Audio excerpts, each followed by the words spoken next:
इस देश में कुछ मीडिया हिंदुस्तान और हिंदुत्व का नंबर 1 का दुश्मन है, क्योंकि वह विदेशी पैसों से और विदेशी बड़े बड़े मेडलों से सम्मानित है, उनसे पोषित है। इसलिए हिंदुस्तान में वह विदेशी षड्यंत्र का सबसे बड़ा हथियार है। हम हिंदुस्तान के कानून का, संविधान का और न्यायपालिका का सम्मान करते हैं, लेकिन संत श्री आशाराम जी बापू को आज तक जमानत नहीं हो रही और जो सड़क पर सोए हुए निर्दोष लोगों पर गाड़ी चढ़ा करके हत्या कर देते हैं, उस पर 14 साल केस चलता है, लेकिन जमानत मिलने में उसको 10 से 15 मिनट भी नहीं लगता। ये कैसा न्यायालय है? प्रश्न चिन्ह हम नहीं लगा रहे हैं, लेकिन किस लिए ऐसा हुआ, ये कोई प्रश्न पूछता है? क्या यह न्यायालय होने का अर्थ है? नमस्कार मित्रों, मेरा नाम है प्रवीण सिंह चुंडावत और आज मैं आपको भारत के महान संत की अद्भुत और विलक्षण जीवन गाथा की यात्रा पर ले जाऊंगा। स्तब्ध होकर अपना दिल थामकर इस वीडियो रूपी जहाज पर अंत तक मेरे साथ बने रहिएगा, क्योंकि यह रहस्य आपने पहले नहीं सुना होगा।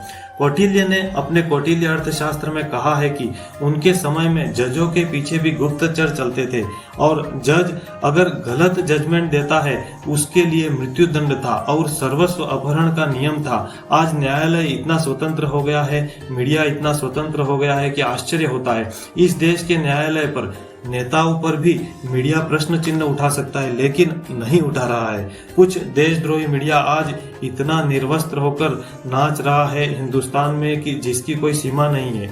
वह किसी पर भी आरोप लगा सकता है, शासन प्रशासन पर लगा दे, राष्ट्रपति पर लगा दे, संत समाज पर, देशभक्तों पर लगा दे।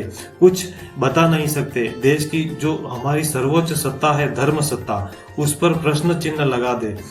मीडिया को कोई प्रश्न पूछने वाला नहीं कि आपने ऐसा क्यों किया, तो ये गैर जिम्मेदार और विदेशी षड्यंत्र पर, विदेशी ताकत पर, विदेशी मलाई चाट के इतना मोटा ताजा हो गया है कि हिंदुस्तान के ऊपर कुछ भी कर दे। समाज को हम यही बोलना चाहते हैं कि हमको सबसे ज्यादा आवश्यकता है सत्य को सामने लाने की। कहते हैं कि सत्य कभी पराजित नहीं होता, लेकिन इस कलयुग में सत्य की हत्या होती है। पांडवों के साथ जब अन्याय हुआ तो यह सब महाराज धृतराष्ट्र को मालूम था कि उनके पुत्र ही अन्याय कर रहे हैं और उनकी सहमति से ही कर रहे हैं। तब विदुर जी धृतराष्ट्र से कहते हैं कि राजन, इस अन्याय को रोकिए, क्योंकि जो सत्य की रक्षा नहीं कर सकता वह स्वयं भी नष्ट हो जाता है। और हुआ भी ऐसा ही, इसलिए सत्य की रक्षा तो करना पड़ता है। देश में एक बहुत भयानक विष घोल दिया गया है, सेक्युलरिज्म का।